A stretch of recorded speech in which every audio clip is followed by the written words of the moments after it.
In the previous video, we have disassembled the original housing. In this one, we'll be cleaning the parts, as well as installing the third-party shell for the PSP 1000. Starting with a decent screwdriver set alongside a pry tool. This is pretty much all you need if you're reinstalling your original shell. However, if you're installing a third-party shell, then having the right tools is a must, which includes some flush cutters, a cheap filing set, and some sandpaper. In this case, I have 1000 grit. And you'll quickly find out in this video why you need these tools. But to put it simply, these third-party shells don't have very great tolerances, so sometimes you need to remove some material or add some, which I'll talk about later on in this video. Other tools that you may need for a third-party shell is a lighter, preferably not a jet lighter like this one, and perhaps some B7000 glue. However, you can get away with it without these two. Now if you're cleaning the components, then you may need a microfiber cloth, a contact cleaner, a soft brush, and some rubbing alcohol.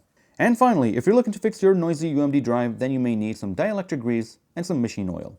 So with that being said, let's jump into part 2. Alright, now let's quickly go ahead and talk about cleaning. Now if you're looking to keep the existing case, then you can go ahead and clean it up. Just be careful you don't scratch the front screen from the inside or the outside. As I have mentioned before in the last video, the 1000 models do not have a replaceable lens, as it is part of the faceplate assembly. However, if you're planning on replacing the housing, then you may want to clean up some of these parts that you see here. Although you're getting brand new parts, you may find that the original buttons fit and function a whole lot better than the third-party ones. In most cases, people like to actually reuse the original buttons for a two-tone color, as well as for a smoother experience. So for this one, I do advise you to go ahead and remove the analog stick, as well as making sure you don't lose track of this thing right here, and make sure you take extra care of cleaning these parts, especially when it comes to the bottom ribbon buttons. Don't worry if one of these pops off. It's not going to ruin any aesthetics or function, however, it's kind of annoying when you're reassembling. So with that said, let's add some dish soap, some warm water, and start scrubbing. Alright, so while we set these off to the side to dry, let's talk about how to clean the rest of the components, which ones should be cleaned and which ones you should leave alone. Starting off with the motherboard, usually you don't want to touch it. If there's nothing wrong with it, then you can just leave it alone. However, it will be good if you have a dry brush just to go over it real quick. But in our case, here we have two things that are going on. First, we have a corroded capacitor battery, which keeps the time, and we will be replacing this in a future video. But we also have a corroded mini USB. And the only thing I might do is just give it a quick dab of WD-40, also known as a contact cleaner.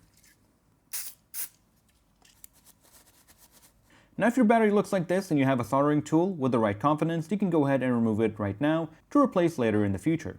For now, we can just kind of clean it up with some WD-40 and just call it a day. Now for things like the speakers, you can just give them a quick brush. You don't want to introduce any alcohol as it may damage the speaker cone. You may or may not be lucky enough to get away with it, but just a quick brush will do the job, as it's already covered with a nice mesh, and you just need to brush off any dirt that's on top. For the charging port, in my case, I'm going to be replacing it as it is broken. However, it does still work. Not a whole lot I can do for it, other than a future Type-C upgrade, which I will have a video on in the future. The bottom bar is usually pretty resilient, and you can just go ahead and brush it off.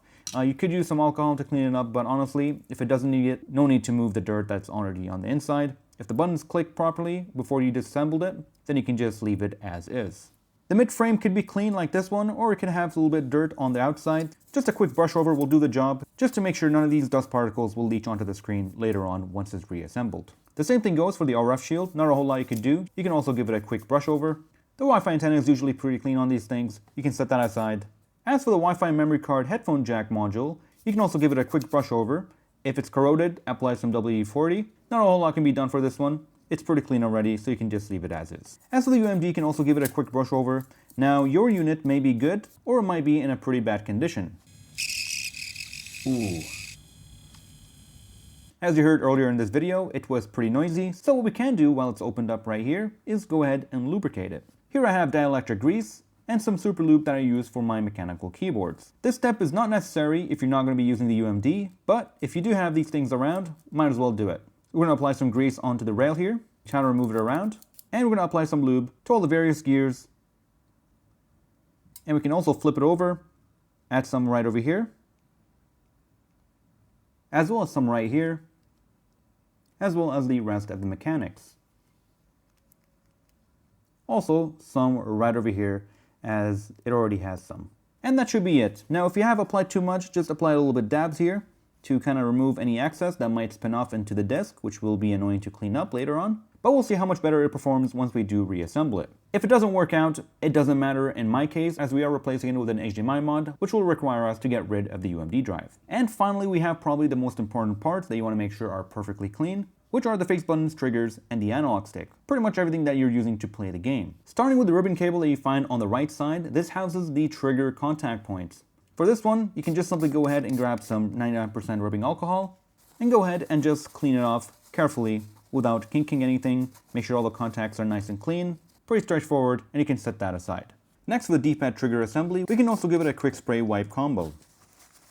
And finally, we have what was a filthy analog stick. Now, most of the dirt has just kind of fell off, and since we tested it before we disassembled it, it's very smooth, responsive, and there is no need to actually open it up. So for this one, I recommend against using alcohol, as it may cause a problem on the insides. It's a very simple and easy process. Now for reassembly using the original shell, it's a pretty straightforward process. You just do everything backwards. But the real tough part starts when you try to install a third-party shell. As some of the screws may not go in properly, things here and there may not line up or even actually screw in. Some screw points instantly strip, and in some cases you have to use the wrong screws in the wrong place, just to make it work.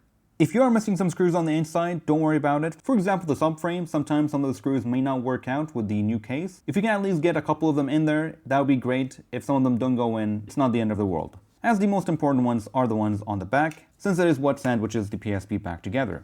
But other than just watching the video in reverse, I'll give you some tips on how to reinstall the UMD door safely. And the last important thing that you should know when reassembling using a third-party shell is that some things like the power switch may not fit perfectly and may not be as smooth as the original, so you may have to do some modifications. Some of the things that can go wrong can happen inside the battery compartment. The battery might lose contact during a slight bump. The UMD door and switch may not work properly. The same goes for the Wi-Fi switch. And lastly, the upper outline, which sometimes doesn't sit properly. Now, some of these shells may have the infrared sensor pre-installed and some of them may not, so you may need to pop it in yourself if you get to that part. So I think that pretty much sums it up. We're going to be skipping through the installation process and only point things out if they are very important. So this is a new model that was purchased 2 weeks ago.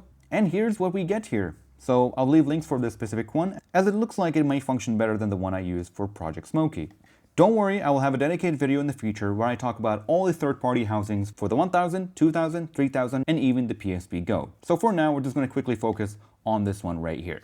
First things first, we have the shell, we have the face buttons, we also have the triggers, which look like they are in higher quality than the ones I have installed on my unit, a transparent retainer, unlike the original one, the battery door, replacement stickers, as well as a bag of screws that will not have all the screws included in your PSP. So make sure you don't lose the original ones, and take note that you may actually have to mix and match some of the original ones with the new ones to make things work with your new shell. And finally, something interesting is that we have these two little pieces included separately.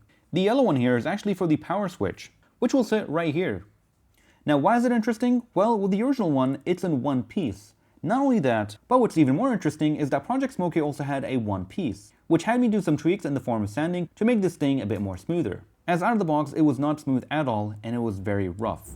And like I mentioned before, the infrared sensor is completely separate, which is with my 2021 shell, was actually pre-installed. So technically, we should be able to just drop it in. That works, but you have to be careful as it will fall out. Alright, so for this one, I'm not sure why, but it's getting stuck right here, and that's without the yellow piece. So I'm going to try to figure out what's going on here and try to clean it up, squeeze these little 2 points and pull it out, and try to figure out where it's getting stuck. Once again, this is something that you have to do on your own, as these replacement shells don't have very nice clearances, and each unit will have different issues, but essentially it's just a process of adding and removing material. So for this one, I'm going to try to sand down this area here, as well as the outer part here, as well as possibly snipping some parts here if they are sticking out. And I hope that does the trick. You can also see the Wi-Fi switch here is not perfect, so it's not actually reaching all the way to the end. It doesn't feel like the Wi-Fi switch is going to fully engage.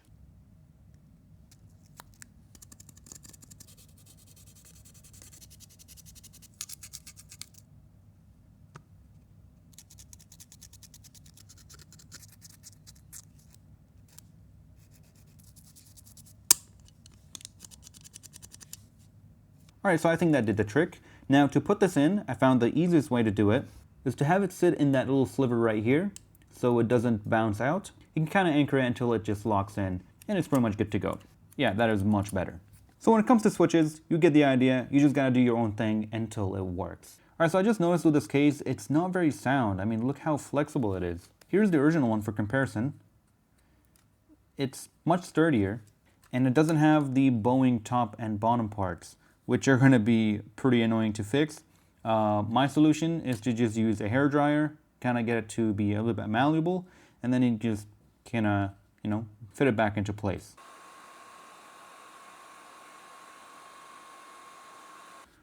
I'm just gonna spray with some alcohol to cool it down back into place. Let's see if that works. Yeah, it's only slightly better, but we'll see how things come together. So anyways, like I said before, the UMD door, it's usually one of the most dreaded parts after the tweaking they have to do. So you can just try to pry it out like so with a flathead screwdriver if you can, and then just wiggle it out of place. And if you can, just take a look at what's happening and try to work your way through it accordingly.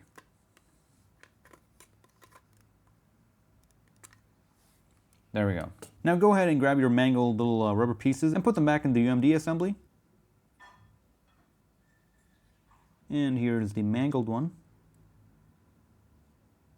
Now this one is kind of tough since the case is already warped from the factory. Just make sure you line these up into the rubberized holes and just carefully screw it back into place. It's not going in. Why is it not going in?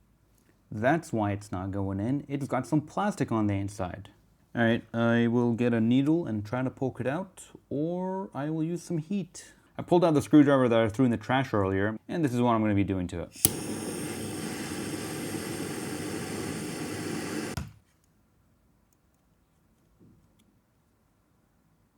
Hopefully that did the trick. Let's try it out.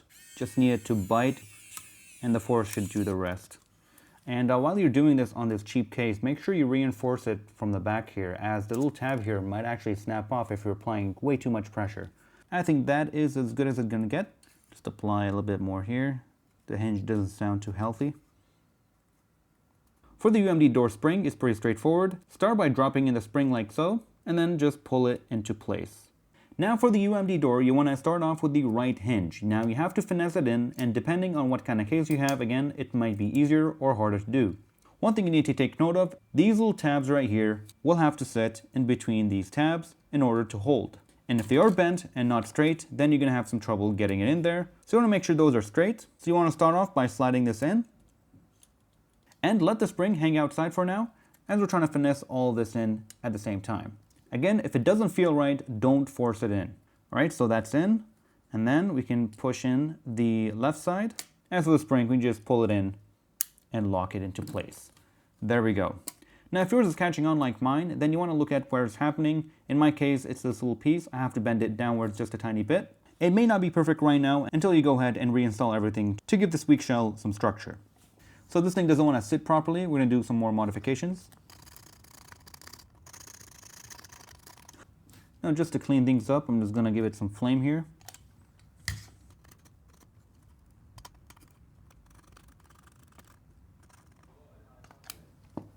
Perfect. Issue number 465 of the third-party shell. This little piece is way too tall. On the original, it should be half size. Instead, it's full length. And no, the included retainer will not fit, so I have to actually go ahead and trim it. That's how much I have to keep, so let's give it a try. Tiny bit more, and I guess third time's the charm. Perfect. Now in this part of the video, I moved on to the infrared sensor cover, and to secure it, I used some B7000 glue. Now this is the glue that is usually used for smartphone screen repairs, of course, among many other things. But in this case, I used a couple dabs, and that did the trick. Now if you don't have B7000, you can also use hot glue or super glue, as especially with a transparent shell like this one, if anything goes wrong, then it's going to be a pretty bad time. But if you are using it, just be extra careful.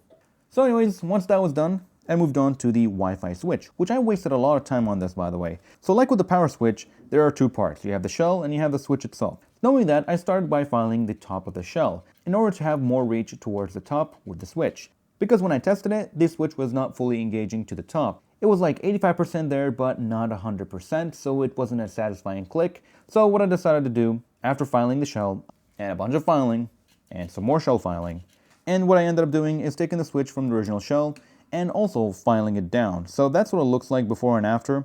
That's an original switch, and that's an original switch that's been filed down to work properly with this third-party shell. So after all that work, I now have a nice click. It doesn't look all that great, it's mismatched color, it has some filing edges, and of course it is an old used switch, but at least I can sleep well knowing that the Wi-Fi switch is perfectly functional. Then I went ahead and moved on to the memory card slot cover, which at first was coming apart into 2 pieces, which again, some of this stuff did the trick. However, after some evaluation, I decided to go ahead and also rip the original cover and install it here for a nice two-tone look. But what I was really after is a proper fitment. Of course, after some more modifications. Now, if you haven't already been put off by the idea of installing a third-party shell, well, this next one might do it. Of course, this is all optional. If you don't care about fitment, then you can just leave it as is. But that's why this video is here. I'm trying to get into every single little detail when starting a project like this. So I decided to get my heat gun and make this area malleable. I just decided to push it and kind of get an extra millimeter closer to the slot here, which made it fit a tiny bit better, but it just didn't have that satisfying click when you push it into place. So this time I open up the flap, and on the edges on the right and left side, you'll notice that there are little clips. They're silicone, they're very flexible, and they will require some pinching and a bit of force to get them to open up a bit more. But once you do that, it should make them grip a whole lot better and stay in place once they are in there. So now it sits properly, and I would say I'm about 90% satisfied, as there's a slight gap right over here. But again, it clips into place, it doesn't come out easily, it's good enough for me. After I was done with that one, I moved on to the headphone jack, where I noticed there was a little gap right down there, which I also added some heat and pushed it into place, and now it's a nice flush area. Again, it's about 90% there. If I do a bit more work, it would look much nicer. Now moving on to the UMD door, you'll notice that it opens and closes pretty well.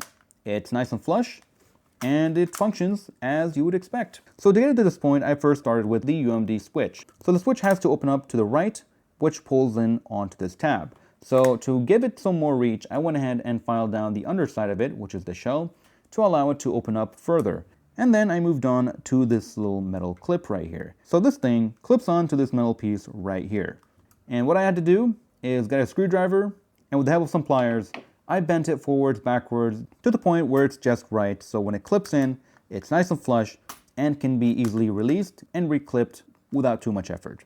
All right, so at this step, like I mentioned before, some of these screws may not work perfectly. In my case, I was only able to use one of the non-original ones included in the package for this specific screw, and then 2 originals right here, as well as here. As for these 2 small ones, which are the same screw as this one, they simply just did not work, so I just left them. And that should honestly be enough. Now moving on to the display, the best way to go about it is starting off with the bigger one, followed by the smaller one. Clip it on the right, then the left. Alright, so after hours of editing, recording, tweaking, and some more tweaking, we are finally at the part where we go ahead and put on the front cover and see the fruits of our labor. But before we do that, we got to make sure that we have the buttons in place. You do that by having the front plate upside down. You put in all the buttons, then you go ahead and lift it, secure the capacitive domes. As for these buttons, you want to go ahead and just place it on top. Of course, make sure your screen is perfectly clean. Then you can go ahead and finally unpeel the protective layer that is on the inside of the screen.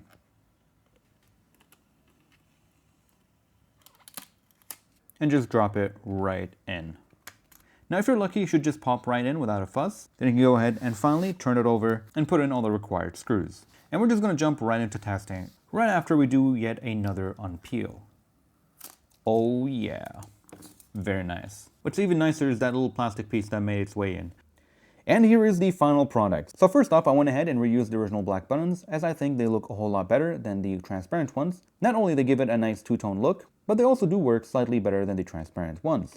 For some reason, my shell didn't come with a transparent cap. However, it wasn't a problem as I had a spare black one, and I was going for a black theme, so it kind of worked out. Speaking of a two-tone theme, on top of the memory card flap, I went ahead, cleaned up, and installed an original push button for the battery door compartment, which I think gives it a nice balanced look on the back. We did end up using the included triggers, unlike Project Smokey, where I had to use the original triggers. The included triggers here did work pretty well. So yeah, I think it's definitely worth doing. It's definitely a very fun process. If you have the right tools and you take your time with it, you can definitely get through this project no problem, and it will definitely be a very fun experience as you get to know the insides and outs of this case and overall know what you need to do if you run into any issues. Now this video, alongside with the previous video, were supposed to be one single video, and it was supposed to be done using this shell, the Smokey shell. Instead, it turned into a 2-week process, 2 different recordings, and a whole lot of editing, modding, and tweaking to get to this point. And I wanted to make sure that I have a good base for the upcoming mods, as we're going to be doing a whole lot of mods. And if you don't have a proper base after installing a third-party shell, then you're going to run into a lot of issues.